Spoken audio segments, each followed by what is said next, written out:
오늘 우리가 읽은 말씀은 이런 내용입니다. 이스라엘 백성이 잘못을 합니다. 하나님이 불뱀을 그들에게 보내십니다. 그들이 뱀에 물려 죽는데요. 백성들이 모세에게 기도를 좀 해달라고 부탁합니다. 모세가 기도를 하니까 하나님이 방법을 알려주십니다. 불뱀 모양을 만들어서 장대 위에 매달아라. 뱀에 물린 자가 그것을 보면 살게 될 것이다. 모세가 놋뱀을 만들어서 장대 위에 달아놓습니다. 이제 뱀에 물린 사람들은 이 장대 위에 달린 뱀을 보면 됩니다. 그리하면 살리라. 뱀에 물린 자들이 놋뱀을 쳐다보니까 모두 살아나게 되었습니다. 9절 같이 읽어볼까요? 모세가 놋뱀을 만들어 장대 위에 다니 뱀에게 물린 자가 놋뱀을 쳐다본 즉 모두 살더라. 성지순례를 가면 요르단 지역에 모세 기념교회가 있는데요. 거기에 이 사건을 기념해 놓은 조형물이 있습니다. 이탈리아 유명한 조각가의 작품이라고 해요. 근데 이게 장대 모양에서 뭔가를 더해진 모양이죠. 장대는 그냥 일자로 길쭉한 모양인데 이거는 이제 십자가 모양입니다. 예수님이 직접 말씀하셨어요. 이 사건에 빗대어서 이제 자기가 십자가를 지실 거라고 예고하시거든요. 요한복음 3장 14, 15절을 읽습니다. 모세가 광야에서 뱀을 든 것 같이 인자도 들려야 하리니 이는 그를 믿는 자마다 영생을 얻게 하려 하심이니. 이 놋뱀을 본 자들은 뱀에 물려도 살았습니다. 뱀이 장대 위에 달린 것처럼 십자가에 달리신 예수님을 믿는 자들에게는 영생을 주실 것이라는 말씀입니다. 그 다음 절이 이제 제일 유명한 요한복음 3장 16절인데요. 하나님이 세상을 이처럼 사랑하사 독생자를 주셨으니 이는 그를 믿는 자마다 멸망하지 않고 영생을 얻게 하려 하심이라. 저는 17절 말씀이 참 좋습니다. 같이 읽어볼까요? 하나님이 그 아들을 세상에 보내신 것은 세상을 심판하려 하심이 아니요 그로 말미암아 세상이 구원을 받게 하려 하심이라. 아멘. 마찬가지겠네요. 장대 위에 놋뱀을 주신 것은 심판하기 위함보다 구원하시기 위함이 아닐까요? 모세 52번째 시간입니다. 네이버에서 주영광교회 제주 이렇게 검색하시면 우리 교회가 나오는데요. 제가 설교하는 사진이 나오고요. 어떤 블로그가 링크돼 있어요. 이제 그걸 터치하시면 우리 교회에 대해서 매우 단순하게 안내하고 있는 블로그로 이동을 합니다. 거기에 제 목회 방향이자 제 목회의 커리큘럼이 그려져 있어요. 저는 이렇게 목회를 하고 있습니다. 첫 번째, 설교를 통해 하나님의 뜻을 알아갑니다. 두 번째, 내가 찬양하고 내가 기도하고 내가 예배자가 되는 예배를 지향합니다. 그를 위해서 찬양팀을 운영하고 있습니다. 세 번째로는 성경 공부를 통해서 말씀에 비추어서 나의 삶을 돌아봅니다. 또한 성경 공부를 통해서 나와 내 주변 관계에 좋은 변화를 일으킬 방향들을 함께 깨달아갑니다. 네 번째로 성경 공부 안에는요 비폭력 대화 내용이 들어있습니다. 그래서 성경 공부는 하나님이 뜻이 있는 방향으로 내 삶을 고정하고 그 방법으로 이제 비폭력 대화를 익혀가는 과정입니다. 그래서 쉽게 말하면 나를 찾아가는 과정이고요. 구체적으로는 나의 욕구를 들여다보는 연습을 하는 시간으로 채워지고 있습니다. 다섯 번째로 저는 삶에서 의식주가 매우 중요하다고 생각합니다. 평생요. 평생 중요합니다. 사람이 떡으로만 살 건 아니지만 사람은 떡으로 삽니다. 중요하다고 생각하고요. 이 평생이라 함은 죽을 때까지 기본적인 의식주가 해결이 되어야 한다는 것인데 그래서 저는 노후를 대비하는 삶을 강조합니다. 그리고 원하시는 분들에게는 제가 공부한 방법도 알려드리고 있습니다. 저의 상담 교수님 정태기 박사님은 목사는 인간 이해가 깊어야 한다라고 하셨습니다. 안 그러면 도리어 귀한 성경 말씀으로 인간을 망칠 수도 있다고 하셨어요. 비폭력 대화를 통해 배운 인간 이해는 제가 사람의 삶을 바라보는 렌즈가 되었습니다. 이 비폭력 대화의 핵심은요, 욕구를 이해하는 데 있습니다. 어린아이가 태어난 집은 정신없이 하루를 보냅니다. 왜냐하면 그 아이는 약해가지고요, 향후 몇 년간을 24시간을 돌봐줘야 되거든요. 아이를 키우는 게 왜 힘드냐? 그 아이가 욕구를 가지고 있기 때문입니다. 욕구가 있는 건 나쁜 게 아니고 당연한 것이고 건강한 것입니다. 자, 사람은 누구든지 욕구가 있고 그 욕구는 계속 변합니다. 아기도 욕구가 있고요. 그 욕구가 24시간 내내 있습니다. 아기가 보기가 힘든 것은 24시간 옆에 붙어서 그 욕구를 다 채워주는 게 쉽지 않기 때문입니다. 왜냐면요, 돌보는 부모도 욕구가 있거든요. 그런데 자기 욕구는 모두 잠재운 채 가장 상위 욕구, 이 아이를 사랑으로 잘 키우고자 하는 욕구, 가장 상위 욕구만을 행하면서 살게 되죠. 그래서 힘든 겁니다. 그러니까 아이 보는 일 자체로도 힘들고, 그리고 그 일을 하느라고 내 욕구를 채우지 못해서 2배로 힘이 듭니다. 아이의 욕구는 끝이 없습니다. 배고프다, 졸리다, 똥 마렵다, 나 여기 있다, 나 좀 신경 써라, 이리 와서 나하고 눈을 맞추고 감정을 교류해라, 나를 좀 웃겨봐라, 노래를 들려줘라, 장난감을 내놔라, 끝도 없습니다. 근데 그 무뚝뚝한 할아버지가 아이 앞에서 재롱을 부리죠. 아이가 할아버지한테 재롱을 부리는 게 아니라 할아버지가 아이 한번 기쁘게 해주려고 온갖 재롱잔치를 엽니다. 그런 사랑을 막 집중적으로 받으면서 아이는 자신의 존재가 얼마나 대단한지 알게 됩니다. 그게 무의식에 쌓이게 됩니다. 자, 오늘 읽은 말씀에서 이해가 잘 안 가는 포인트가 있습니다. 6절을 같이 읽습니다. 여호와께서 불뱀들을 백성 중에 보내어 백성을 물게 하심으로 이스라엘 백성 중에 죽은 자가 많은지라. 백성들이 불뱀에 물려도 장대 위에 달린 놋뱀을 보면 살았어요. 근데 이들에게 불뱀을 보낸 존재가 누구예요? 하나님이시네요. 말 그대로 병 주고 약 주고잖아요. 장대 위에 뱀을 매달아라, 약을 주셨어요. 근데 병도 하나님이 주셨네요. 그러면 병을 안 주셨으면 약이 필요 없잖아요. 이걸 어떻게 이해해야 될까요? 자, 방금 보신 6절 말씀에서요, 하나님이 불뱀을 백성 가운데 보내기만 하십니까? 아니면 물게까지 하십니까? 물게 하십니다. 불뱀을 보낸다. 가서 물든지 말든지, 얘들아 거기 가서 거기 가운데 살고 있어라, 이게 아니고요, 불뱀을 보낸다, 그리고 물게 한다예요. 그래서 결과가 어떻게 나왔냐? 백성들 가운데 죽은 자가 많았다. 저는 이 말씀을 읽으면서 모세 시리즈 초반에 애굽에 재앙을 내리시던 말씀들이 생각이 났어요. 아니, 애굽에나 내릴 법한 재앙을 이스라엘 백성들한테 내리신다고? 어찌 보면 이게 더 심합니다. 애굽에서는 처음부터 죽음에 이르는 재앙은 아니었어요. 강물이 피로 변하고 개구리가 올라오고 이렇게 하면서 삶의 질이 정말 지옥 같고 최악이 되긴 했어요. 하지만 처음부터 사람이 죽고 그런 재앙은 아니었거든요. 그런데 애굽이 아니라 이스라엘에 훨씬 심한 재앙이 내리고 있는 거예요. 무서운 일입니다. 이걸 어떻게 이해해야 하는지 아시는 분이 계시면 저에게 좀 알려주세요. 저는 제가 이해해 본 대로 좀 여러분과 함께 보고자 합니다.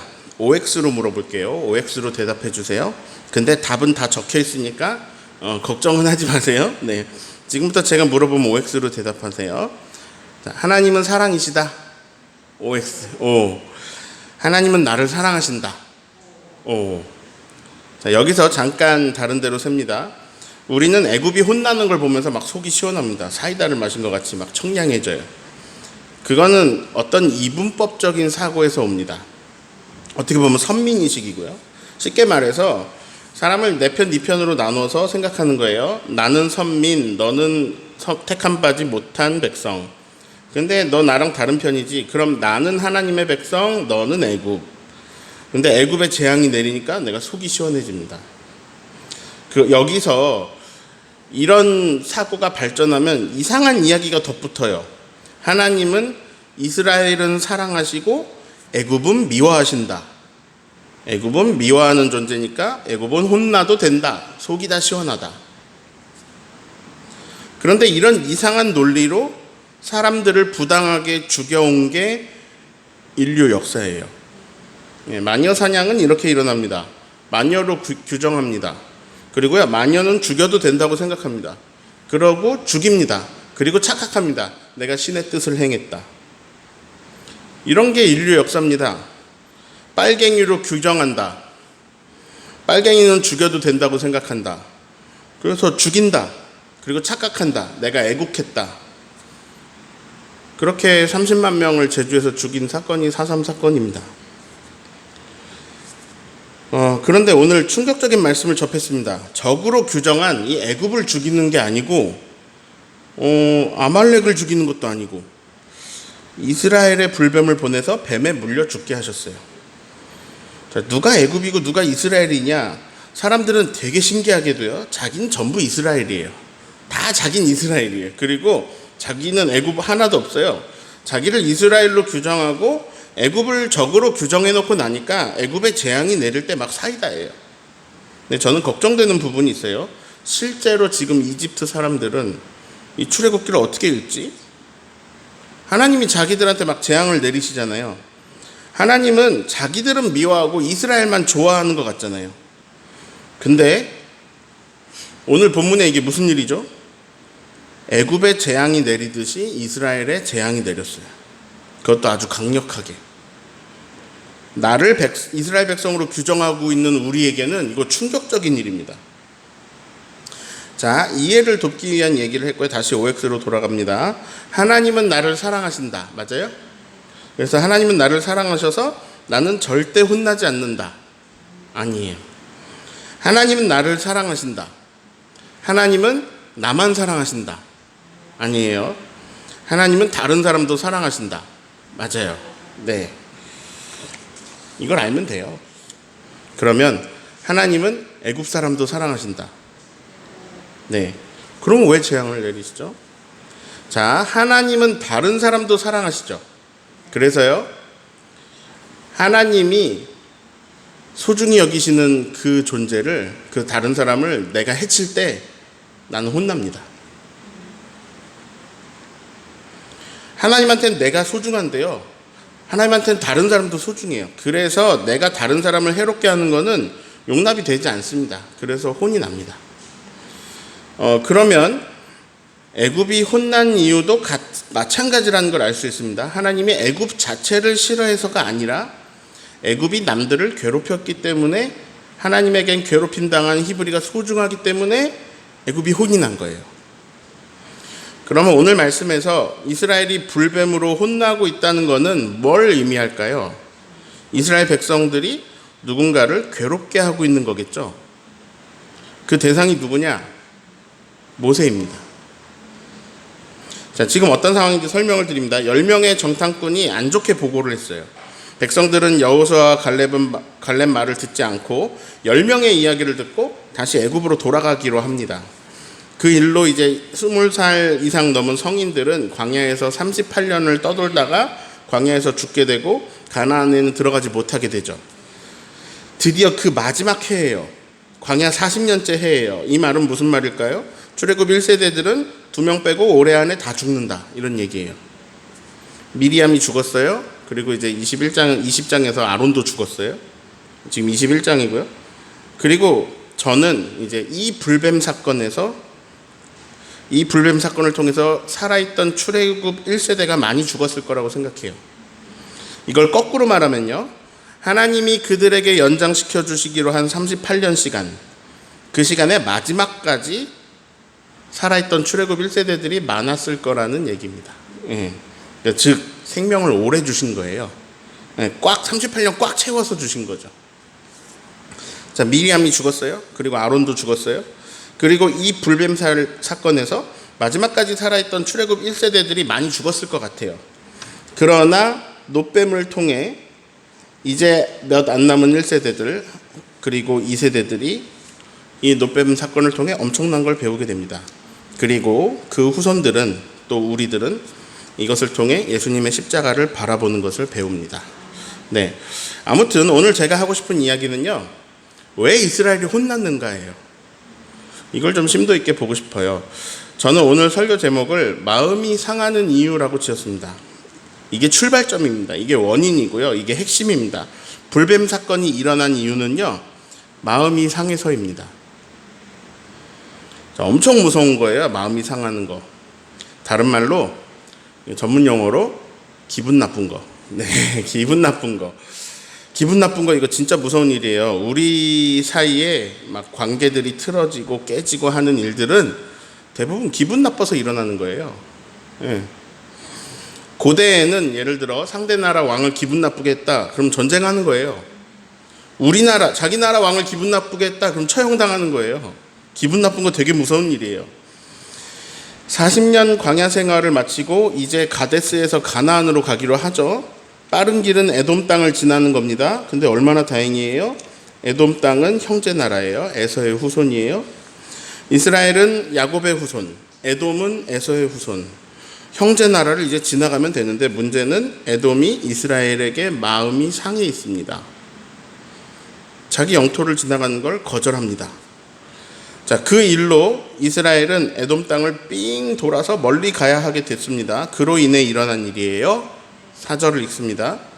백성이 호르산에서 출발하여 홍해 길을 따라 에돔 땅을 우회하려 하였다가 길로 말미암아 백성의 마음이 상하니라.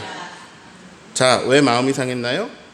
길로 말미암아 길이 안 좋은 거겠죠. 이들은 잔뜩 기대했을 거예요. 드디어 가나안으로 간다. 광야 끝났다.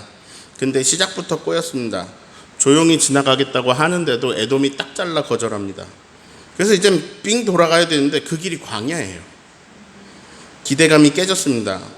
자, 왕의 큰 길이라는 좋은 대로가 있어서 거길로 잘 지나가기를 바랬는데 40년이나 지난 광야길을 또 가야 되는 거예요. 여기서 백성들의 마음이 상해버렸습니다.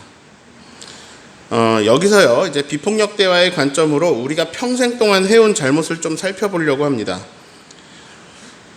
제가 초등학교 5학년 때 어머니하고 시장에 갔다 오다가 펑펑 운 적이 있습니다. 막 다 큰 애가 길에서 엄마 앞에서 막 화를 내면서 펑펑 울었어요. 제가 며칠 동안 야채튀김이 먹고 싶었습니다. 엄마한테 계속 말을 했어요. 야채튀김 먹고 싶어요. 엄마는 사준다고 말씀하셨어요. 그날 이제 저는 배가 너무너무 고픈데 엄마가 갑자기 시장에 가자고 했습니다. 야채튀김 사주신대요.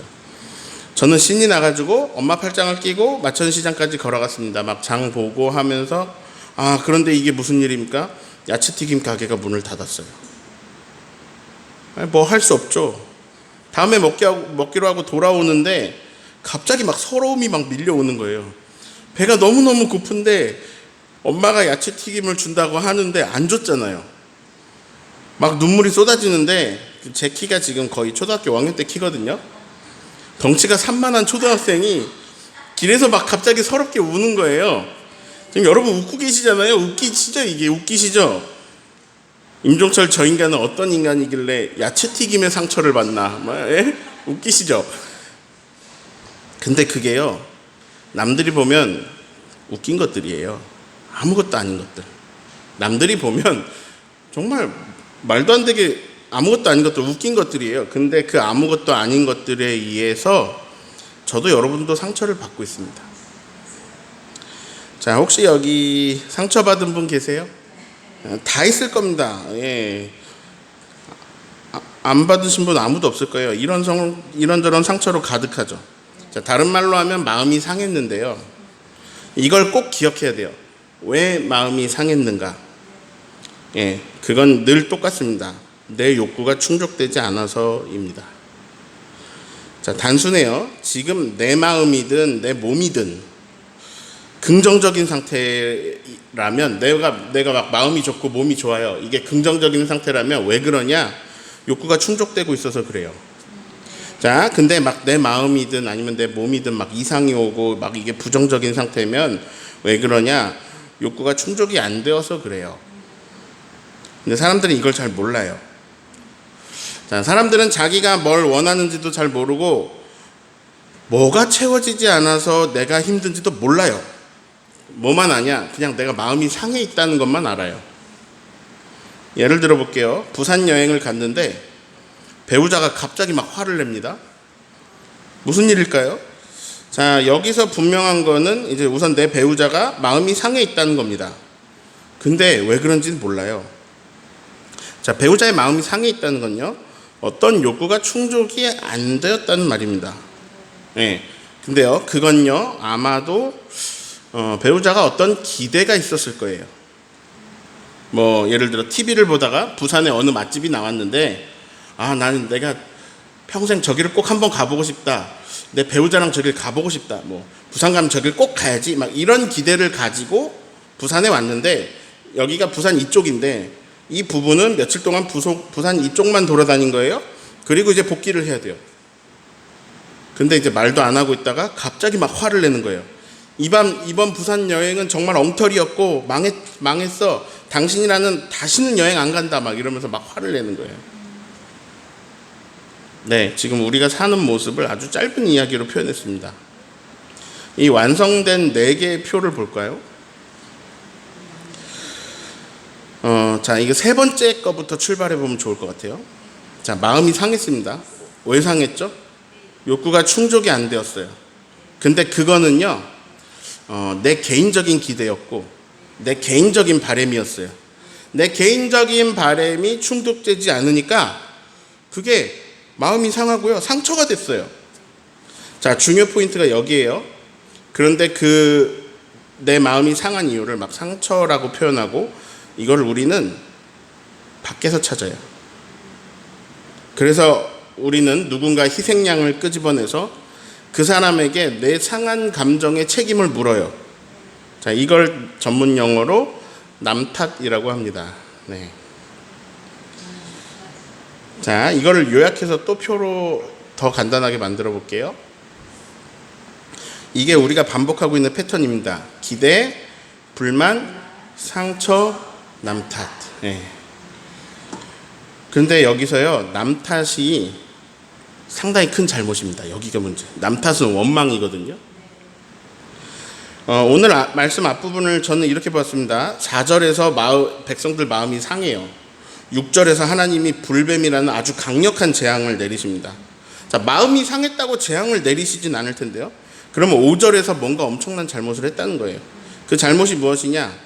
남 탓입니다. 원망입니다. 5절을 읽습니다.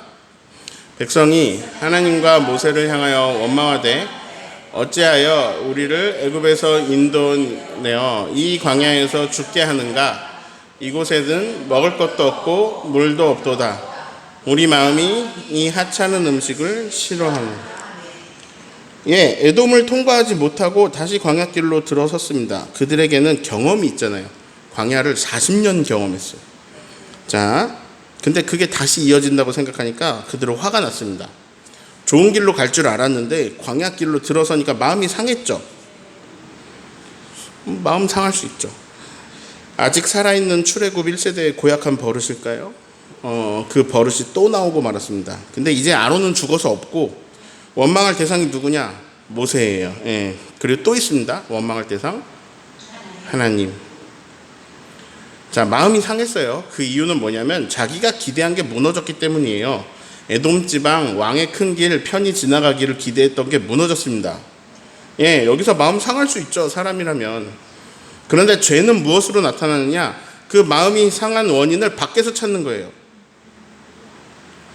내가 왜 이 상처 속에 있지? 모세 저놈 때문에.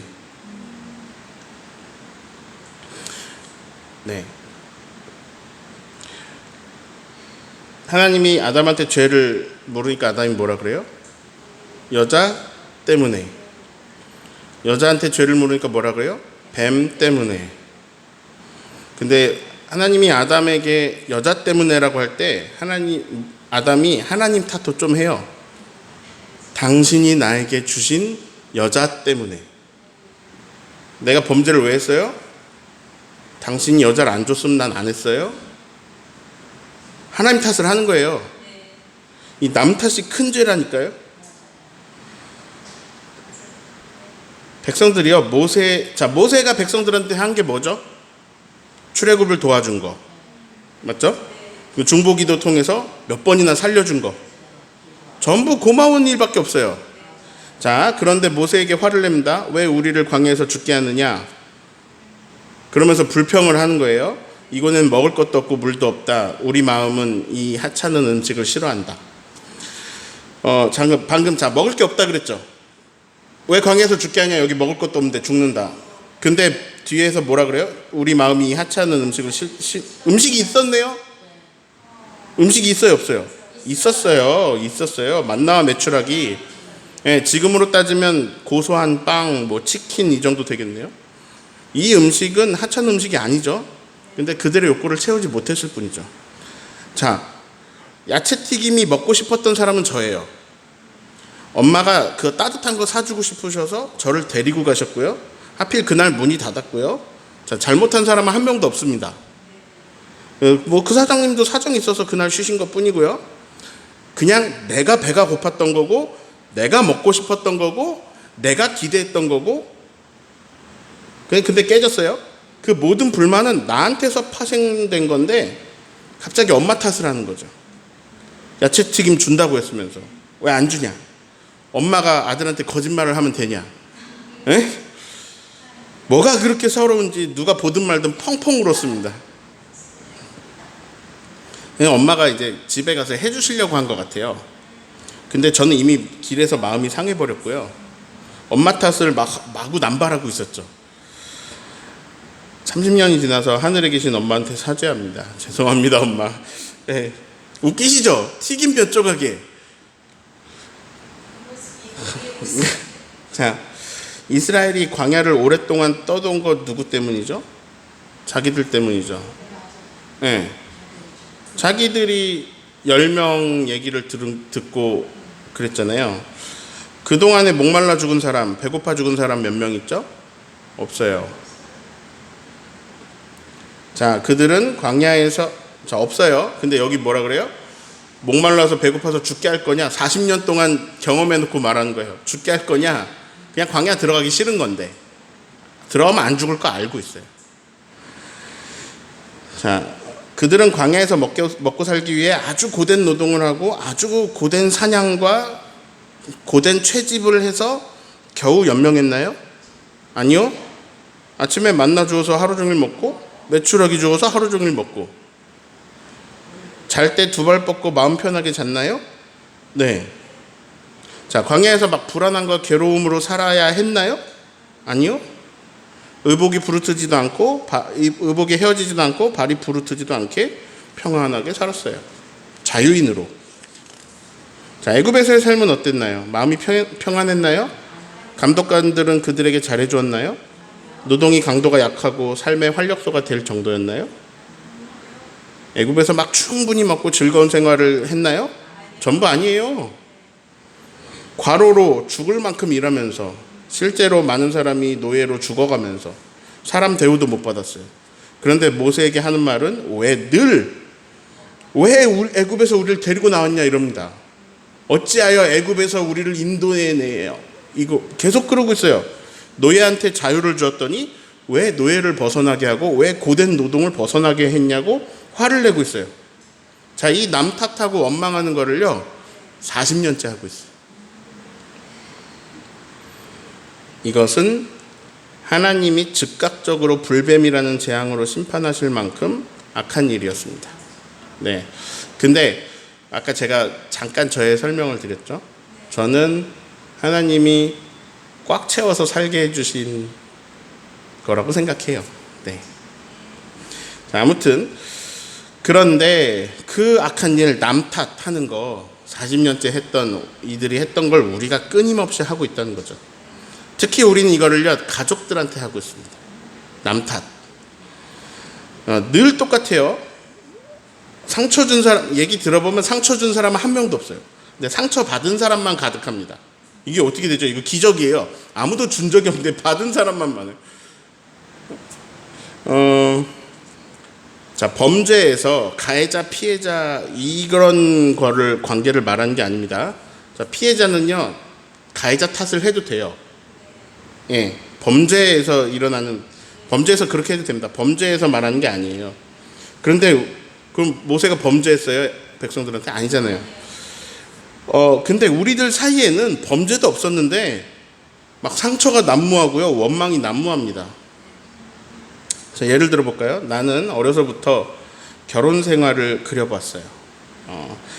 결혼이 내 꿈이었고 난 결혼해서 이런 가정을 이뤄야지, 이거를 어렸을 때부터 날마다 생각했습니다.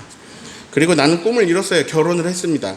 이제 결혼 생활이 그렇게 흘러가야 되는데 살다가 보니까 내 배우자는 내가 원하고 바라고 그렸던 가정과 다른 모습의 가정을 그려놓고 있어요. 이 사람은. 그래서 나를 통해, 이 사람은 나를 만나서 나를 통해 얻고자 했던 게 또 내가 원했던 것하고 또 다릅니다. 전부 그렇잖아요. 네. 그러면 이제 남 탓 나오는 거죠. 자, 저는 직장에서 이런 걸 하기를 꿈꾸고 소망하면서 이 분야를 공부했습니다. 그런데 그렇게 어렵게 힘들게 공부해서 막상 여기 들어와 보니까 이 분야가 내 기대하는 전혀 다른 세상이네요. 그래서 나는 직장에서 매일 큰 상처를 받고 있습니다. 자, 아니면 이 교회에 올 때 저는 이런 것들을 기대하고 왔어요. 근데 목사님은 내가 원하는 거하고 전혀 그런 거는 전혀 생각이 없어 보이시네요. 자, 그러면 아마 그분은 교회에서 상처를 받고 교회를 떠날 건데 이렇게 떠날 거, 목사 탓을 하면서 떠날 거예요. 자, 우리가 그러고 살고 있습니다. 네, 저하고 하는 성경 공부는 그런 발견들이에요. 이건 내 욕심이, 이거 내 욕구구나. 근데 나도 이 욕구를 무시하고 있으면서 남이 채워주지 않는다고 내가 상처받고 있구나. 근데 이거는 내가 상처받을 일이 아니구나. 신기해요. 나도 내 욕구를 잘 모르고 나도 내 욕구를 무시하고 있어요. 근데 남들이 내 욕구를 알아서 채워주기를 우리 바라고 있어요. 안 채워주잖아요. 상처받아요. 마음이 상해요. 그리고 남 탓해요. 제가 늘 드리는 말씀이 이겁니다. 자기 행복을 포기하지 마세요. 하나님은 우리가 행복하기를 바라십니다. 네, 여러분 자녀가 행복하길 바라시죠. 하나님은 우리가 행복하길 바라세요. 그래서 그걸 포기하면 안 돼요. 예를 들어 영화를 좋아하는 사람이 막 3주간 기다리던 휴일에 이제 쉬는 날에 영화를 보러 갔는데 영화관이 문 닫았어요. 그러면 여기서 우리는 막 화를 내든 남 탓을 하건 아니면은 내 인생은 망했어 막 이러거든요. 근데 영화관이 문을 닫은 것뿐이지 내 욕구는 사라지지 않았거든요. 그러면 넷플릭스를 결제한다든지 다른 방법을 찾아보면서 내 욕구를 채워주면 되는 거예요. 근데 거기서 막 영화관 사장님 욕하고 있어봤자 내 욕구는 채워지지 않아요. 내 욕구가 채워지지 않아서 내 마음이 상해 있는 것을 또 남에게 전가하면서 살게 돼요. 그래서 계속 상처투성이로 살면서 상처 주는 인생을 살게 됩니다. 자기 욕구를 잘 들여다보시고 그게 범죄가 아니라면 그걸 충족시켜 주세요. 내가 행복해야 내가 다른 사람에게 너그러워져요. 내가 행복해야 내가 남에게 좋은 게 나가요. 우리가 교회에서 하는 일은 이런 겁니다. 우리는 모두 결국 사랑이 필요한데요. 하나님의 사랑을 끝없이 공급받고 내가 행복해져서 그 사랑을 다른 데로 흘려보내는 겁니다. 이게 신앙생활입니다. 남 탓을 멈추고 원망을 멈추고 행복을 찾아가는 저와 여러분 되시기를 예수님의 이름으로 축원합니다.